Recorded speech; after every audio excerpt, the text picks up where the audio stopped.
One thing I'll say about the Ghanaian movie industry is the producers don't want to invest. Exactly.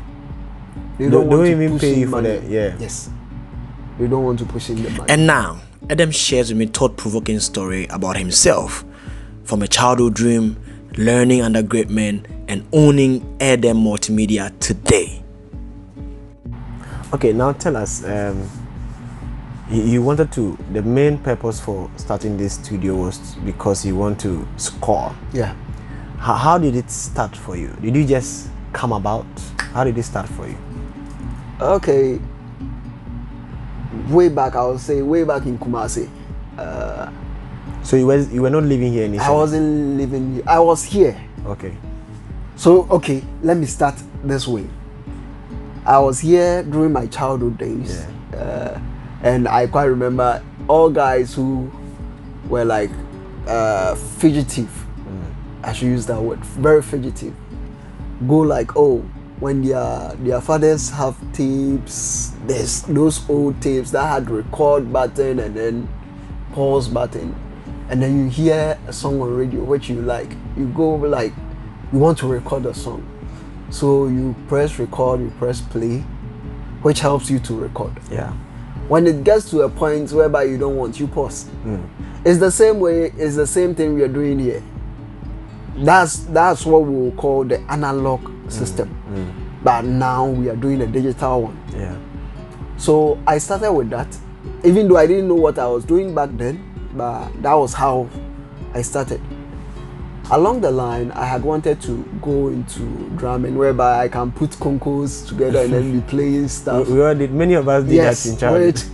I know whatever I was playing wasn't meaningful, but that was my passion. Yeah. That was what I wanted to do. Also, I joined the brass band. Okay. In church back then. So it got to a point in time back in church, we had some machines, PA systems. Yeah. And the people who were controlling the PA system were like, oh, we are no more coming to church.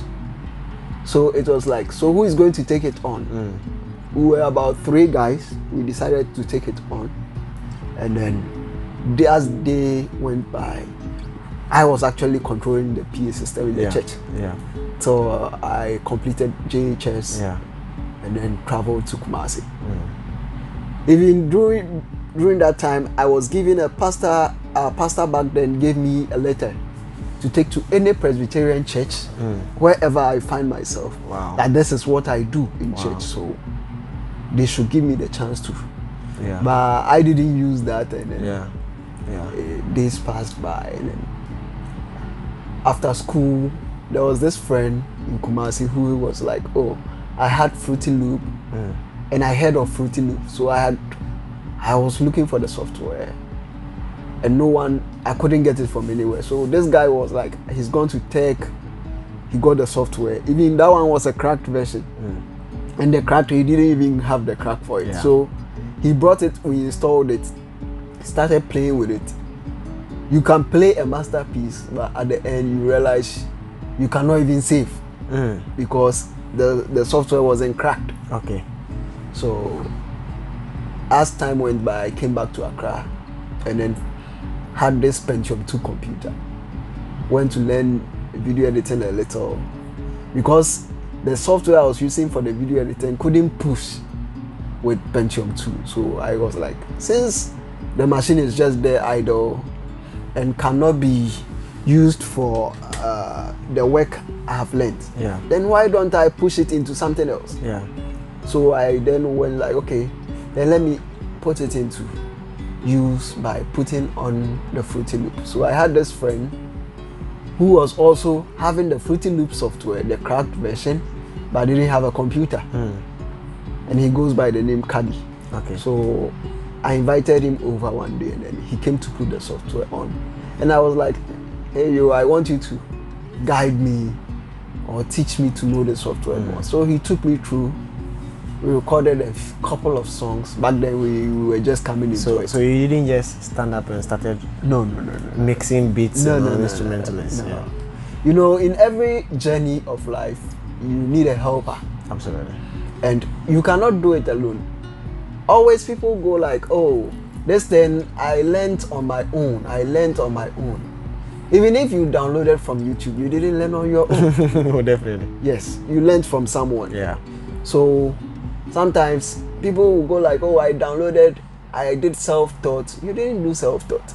You learned from someone. Yeah. So you need to appreciate that person. Yeah. So as days went by, I was like, okay, since that's what I want to do, I started playing, recording for people. That was my first time.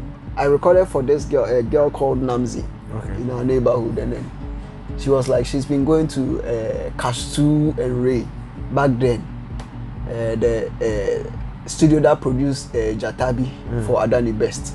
So he was like, oh, I want to take you to the studio. I went there, and then I knew my production was bad, but when we got there, it was like, oh, were you the one who produced this? I said, yes. Oh, you've done very well. And that boosted my morale more for what I had wanted to do, because my love for music was greater. Yeah.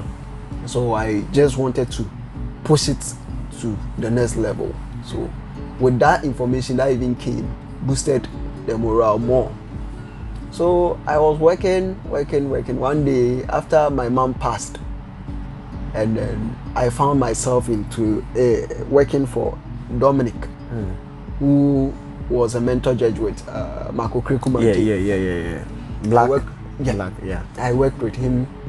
He had a music studio that I was doing video editing for him. So I used the opportunity to learn Cubase, because they were using Cubase. The engineer there was using Cubase. And then I was like, I want you to teach me.